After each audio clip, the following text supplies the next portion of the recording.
আমি যখন এগুলো প্রথমবার দেখেছিলাম তখন আমার কাছে কোরআনের মতোই লেগেছিল। সবকিছুই তো দেখা যাচ্ছে কোরআনের মতো। এবং এটি আমি দেখিয়েছিলাম একজন অ্যারাবিক স্কলারকে, যিনি একজন লেকচারার। আমি তার নামটি ভুলে গিয়েছি, কিন্তু যখন আমি এগুলো তাকে দেখিয়েছিলাম তখন তিনি তাকাচ্ছিলেন এবং ভাবছিলেন। তিনিও ধরে নিয়েছেন এটি কোরআন, কিন্তু তার কাছে সন্দেহ হয়েছে যে কোরআনে এই শব্দটি আছে কিনা। কিন্তু তিনি স্মরণ করতে পারছেন না যে কোরআনে আব্বানা শব্দটি কোথায় রয়েছে। তাই তিনি এই শব্দটি কোরআন থেকে বের করার চেষ্টা করছেন। আব্বা না, আব্বা না, এরকম কিছু কি রয়েছে কোরআনে? তিনি হাফেজ নন, কিন্তু তিনি বলছেন যে এরকম কিছু মনে হচ্ছে না আছে। এরপর আমি তাকে বললাম এটি কোরআন নয়, এটি হলো পবিত্র বাইবেল। এগুলো হলো খ্রিস্টান কিতাবুল মুকাদ্দাস, খ্রিস্টান কিতাবুল মুকাদ্দাস, খ্রিস্টান কিতাবুল মুকাদ্দাস। এগুলো মুসলিমদেরকে বিনামূল্যে দেয়া হচ্ছে। গরিব মুসলিম, পোর মুসলিম, বিশেষত অনারব অর্থাৎ যারা নন অ্যারাব, যেমন Bangladeshi, Pakistani, Indonesian, Malaysian, Nigerian, Ghanaian, মিশরীয়, ফালাহিন, তারা এটাকে গ্রহণ করবে, এরপর চুমু খাবে, তারপর এটা নিয়ে ঘরের দেয়ালে ঝুলিয়ে রাখবে। এবং কিছু মসজিদেও তারা এগুলো ঝুলিয়ে রাখে। তারা ভাবে এগুলো তো কোরআনের আয়াত। না, সাউথ আফ্রিকাতে এখনো নেই, তবে বিশ্বের সরল সোজা অন্যান্য দেশগুলোতে রয়েছে, যেমন মালাউই, তানজানিয়া, ইন্ডিয়া, পাকিস্তান সহ বিশ্বের মিলিয়ন মুসলিম বিশ্বাস করবে এটি হলো কোরআন।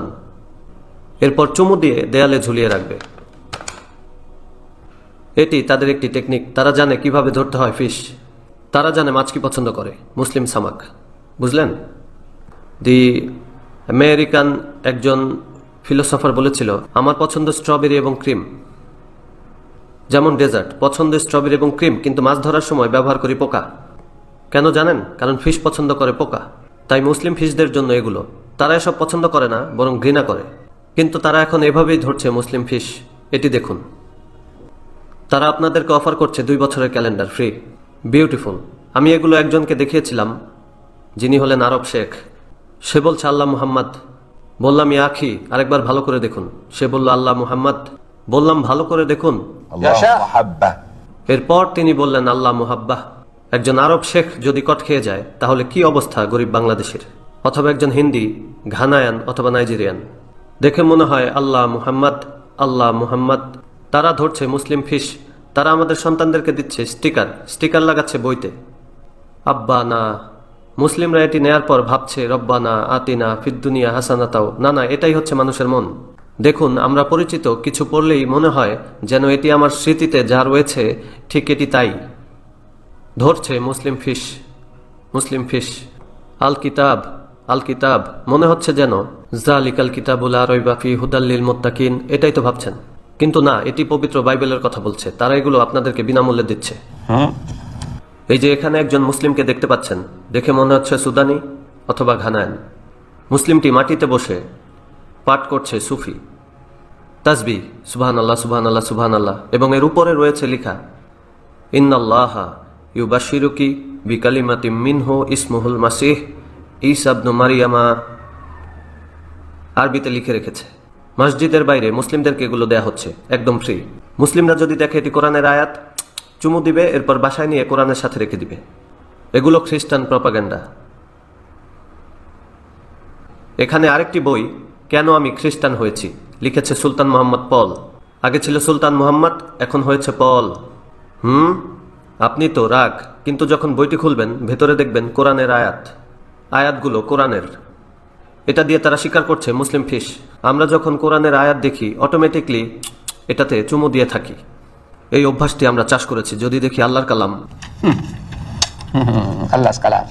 এটা পাওয়ার পর যদি বুঝেন খ্রিস্টান প্রপাগান্ডা, তাহলে কি ছিঁড়ে ফেলবেন? না না, আল্লাহর কালাম। পুরো ফেলবেন? না না, আল্লাহর কালাম। তো কোরআনের পাশেই রাখলেন, যা কিনা ঘরে একটি সাপ। এখন আপনি এই সাপটিকেই রক্ষা করছেন ধ্বংস থেকে।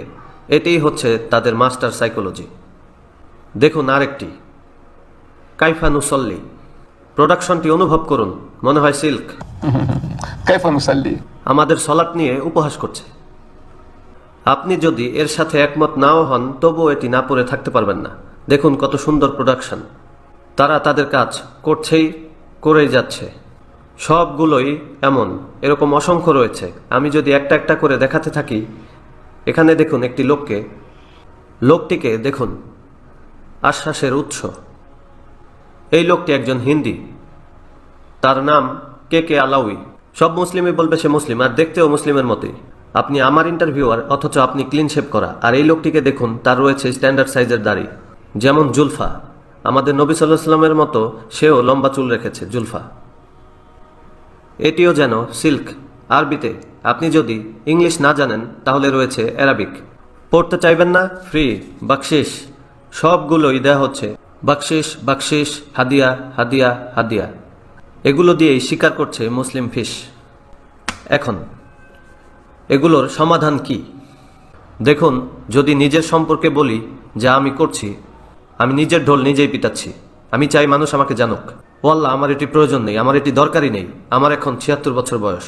আমি নতুন কোনো বউ খুঁজছি না, এবং আলহামদুলিল্লাহ আল্লাহ আমাকে সুখে রেখেছেন। আমি যেই স্যালারি পাই তাতেই ভালো আছি। আমার কোনো কিছুরই প্রয়োজন নেই।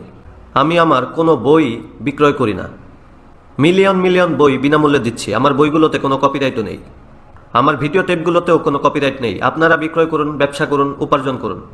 আমি কি চাইতে পারি? নিজেকে প্রমোট করব। কি প্রমোট করব? কি লাভ হবে? কিন্তু এবারে সত্যিকার জবানবন্দি আসে শত্রুপক্ষ থেকে। যখন শত্রুরা বলে অবশ্যই দিদাতকে নজরে রাখা উচিত, তখন আপনারা তার কথা শুনুন, আমারটা নয়। এই যে দেখুন, সাউথ আফ্রিকায় প্রকাশিত একটি বই, সাউথ আফ্রিকায় ইসলামের চ্যালেঞ্জ। লিখেছে এক খ্রিস্টান missionary, the challenge of Islam in South Africa. মুসলিম হলো চ্যালেঞ্জ, কারণ তারা শত চেষ্টা করেও সেই লক্ষ্যে অগ্রসর হতে পারছে না। আমরা হেরে যাচ্ছি, কিন্তু যে পরিমাণ তারা আকাঙ্ক্ষা করে তা হচ্ছে না। যেমন তারা পাচ্ছে হিন্দুদের বা অন্যান্য শত্রুদের তুলনায় মুসলিমদেরকে তেমনভাবে পাচ্ছে না, তাই মুসলিমরা চ্যালেঞ্জ। বইটি পড়লে দেখবেন এই মিশনারি তার প্রভু যীশু খ্রিস্টের চেয়েও আহমেদ দিদাত নামটি বেশিবার ব্যবহার করেছে এই বইতে। আহমেদ দিদাত, আহমেদ দিদাত, সেই প্রধান শত্রু, সেই একমাত্র বাধা। তারপর দেখুন যারা আরও দানশীল, আমেরিকার ব্যাপটিস্ট চার্চ থেকে প্রকাশিত। তাদের ৪,০০০-এরও বেশি মিশনারি রয়েছে বিশ্বজুড়ে। নতুন ক্রুসেডার, তাদের মুজাহিদ। তাদের একটি ম্যাগাজিন রয়েছে, দ্য কমিশন। তারা পাঠিয়েছে জার্নালিস্ট সাউথ আফ্রিকায়, এটা জানতে যে মুসলিমরা কি করছে সাউথ আফ্রিকায়। তারা আমার অফিস ভিজিট করতে গিয়েছিল আমার অনুপস্থিতিতে, তবে আমি সেখানে থাকলেও আপত্তি করতাম না। তারা খতিয়ে দেখতে এসেছিল আমরা কি কাজ করছি, কিভাবে করছি। এরপর তারা লিখেছে একটি আর্টিকেল লিখেছে, আর সেই আর্টিকেলের শিরোনাম হলো South Africa a defender of Islam. তারা আমাকে এই নামে ডাকে। মুসলিমরা বলে আমি ফিতনাবাজ, আমি ঝামেলা করি, কিন্তু খ্রিস্টানরা আমাকে চিহ্নিত করেছে ইসলামের একজন ডিফেন্ডার হিসেবে। এবং আমি যেই কাজ করছি তার ভিত্তিতে তারা বলছে যে আফ্রিকায় যে কোনো মিশনারি যদি কোনো কাজের আকাঙ্ক্ষা করতে চায়, তাহলে অবশ্যই তাকে আহমেদ দিদাতের কাজগুলোর সাথে নিজেকে পরিচিত করতে হবে। মিশনারি কোনো কাজে যাওয়ার পূর্বে আহমেদ দিদাতকে চিনতে হবে। এখানে বলছে কেউ যদি ইংরেজি ভাষী মুসলিমদের সাথে কথা বলতে যায়, বিশেষত আফ্রিকাতে, তাহলে তাকে অবশ্যই ইসলামী ডিফেন্ডার আহমেদ দিদাতের সম্প্রচার সম্পর্কে জানা প্রয়োজন। এভাবেই শত্রুরা আমার কাজের প্রতিদান দিচ্ছে, অর্থাৎ তারা অনুভব করছে যে আহমেদ দিদাতের এই কাজগুলোকে নিয়ে গবেষণা করতে হবে। এখন আহমেদ দিদাত কি করে? সে তাদের লেখা বইগুলোর উত্তর দেয়, তবে তা দেখানোর পূর্বে আরেকটা জিনিস দেখাই। দেখুন, আল্লাহ তাআলা পবিত্র কোরআনে মানব জাতিকে চ্যালেঞ্জ জানিয়েছেন। তিনি বলেন, কুল লা ইন ইজতামাআতিল ইনসু ওয়াল জিন্নু আলা ইয়াতু বিমিসলি হাযাল কুরআন। বলো, পুরো মানব জাতি ও জিন এই কোরআনের অনুরূপ রচনা করে আনয়নের জন্য যদি জড়ো হয়, লা ইয়াকুনা বিমিসলিহি ওয়ালাউ কানা বাদুহুম লিবাদিন যহিরা, তবুও তারা কখনো এর অনুরূপ রচনা করে আনতে পারবে না, এবং তারা যদি পরস্পরের সাহায্যকারীও হয়। এটি একটি চ্যালেঞ্জ ১৪০০ বছর ধরে। কিন্তু আমাদের চাচাতো আরব খ্রিস্টান হাল ছাড়ার লোকজন নয়। তারা বলছে না না না না, আমরাও এমন কিছু তৈরি করতে পারবো। এটা তো অ্যারাবিক, আর মোহাম্মদ ছিল উম্মি। সে যদি এটা করতে পারে, তাহলে আমরা শিক্ষিত আরবরা কেন এটি করতে পারবো না?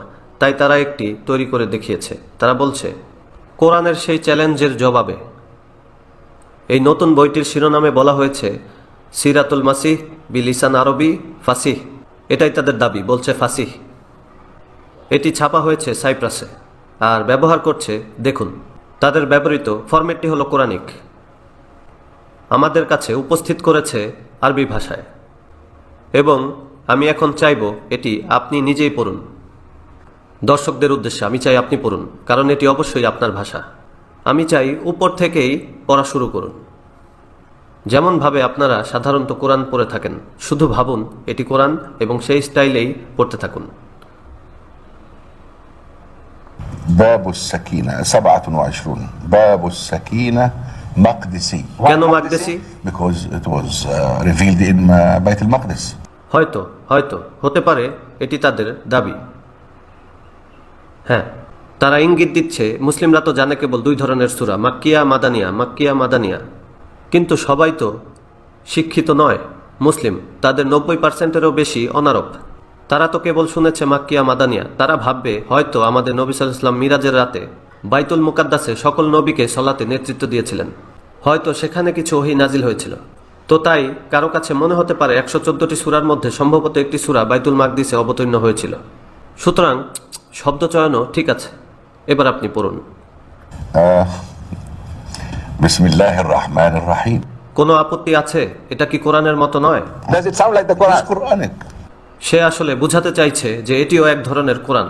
অশিক্ষিত মুসলিমদেরকে তারা বলবে, শুনুন, বিসমিল্লাহির রহমানির রহিম কোরআনের মতো না? সে বলবে হ্যাঁ হ্যাঁ হ্যাঁ।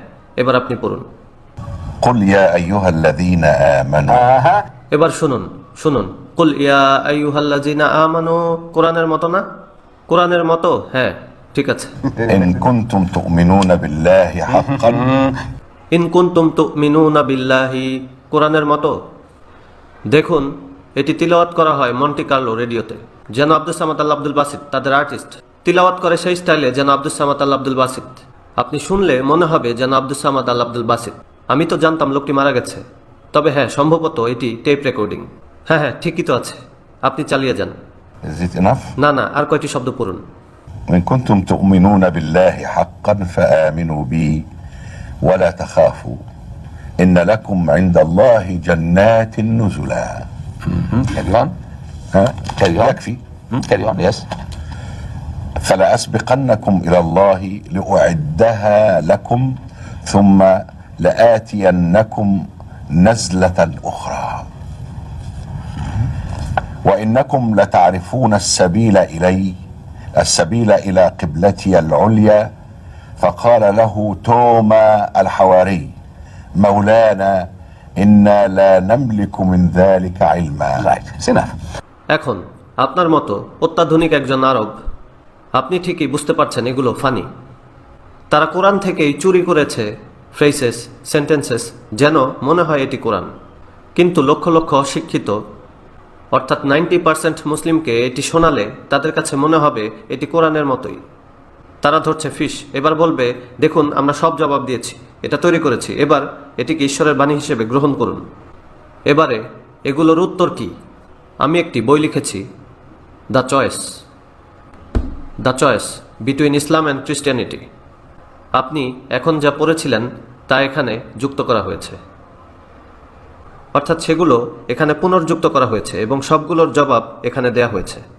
এবং এই বইতে আমরা আল্লাহর কালামের আদেশ নিষেধ ব্যবহার করেছি, যেমনটি আল্লাহ বলেছেন উদু ইলা সাবিলি রব্বিকা বিল হিকমাতি। এই হিকমা ব্যবহার করেছি ইসলামী বার্তা পৌঁছানোর ক্ষেত্রে। এই সমস্ত খ্রিস্টান প্রপাগান্ডার উত্তর এখানে দিয়েছি। কিভাবে তার বই তার বিরুদ্ধেই ব্যবহার করবেন, তার বুরহান তার বিরুদ্ধেই। তারপর আমরা মার্কিন যুক্তরাষ্ট্রের প্রতিটি সিনেটরের কাছে এগুলো প্রেরণ করেছি। এর মধ্যে রয়েছে প্রেসিডেন্ট বিল ক্লিন্টন। আমরা তাদের প্রতিক্রিয়া রিসিভ করেছি। বইটির পক্ষে তাদের প্রতিক্রিয়া। ফ্রম আমেরিকা তাদের প্রতিক্রিয়া, তারা হলো house of representative, Washington DC. ধন্যবাদ চয়েস বইটি পাঠানোর জন্য। স্বীকার করছি আমি ইসলাম ধর্ম সম্পর্কে তেমন জানি না, আর তাই আপনার বইয়ের মাধ্যমে আরও শেখার প্রত্যাশায় আপনাকে আবারও ধন্যবাদ আমার কথা চিন্তা করার জন্য। এরপর দেখাচ্ছি অন্য আরেকটি, প্রতিরক্ষা বিভাগের সহকারী সচিবের কার্যালয় থেকে লম্বা চিঠি। থ্যাঙ্কস যুক্তরাষ্ট্রের Congress, house of representative. Beautiful acknowledger letter, thanks. মনে হচ্ছে তারা এই নীতিটি জানে, লাইন শাকারতুম লা আযীদান্নাকুম। তারা জানে না কোরআন, কিন্তু জানে সাইকোলজি। যদি কৃতজ্ঞ হও তবে আল্লাহ আরও বেশি দিবেন। থ্যাঙ্কস, তারা তাদের কাজ করেছে। এটা পাঠিয়েছে বিল ক্লিন্টনের ওয়াইফ। সে পাঠিয়েছে একটি কার্ড, বিউটিফুল কার্ড, খুবই সংক্ষিপ্ত। সে বলেছে আপনার চিন্তাশীল উপহারটি আমার কাছে অনেক অর্থবহ। আপনাকে ধন্যবাদ এই বিশেষ উপায়ে আমাকে স্মরণ করার জন্য, হিলারি রোডহ্যাম ক্লিন্টন। এবং এই উপায়ে আমরা এখন বলছি উদু ইলা সাবিলি রব্বিকা বিল হিকমাতি। আমাদের এই বইটি প্রচার করতে হবে। আমরা এই পর্যন্ত এটি 2 লক্ষ উৎপাদন করেছি এবং আমরা পরবর্তী 3 লক্ষ উৎপাদন করতে যাচ্ছি। নিজের জ্ঞানকে সশস্ত্র করার জন্য আমি দেখতে চাই যে প্রতিটি মুসলিমের কাছে এটি রয়েছে। বন্ধুদেরকে উপহার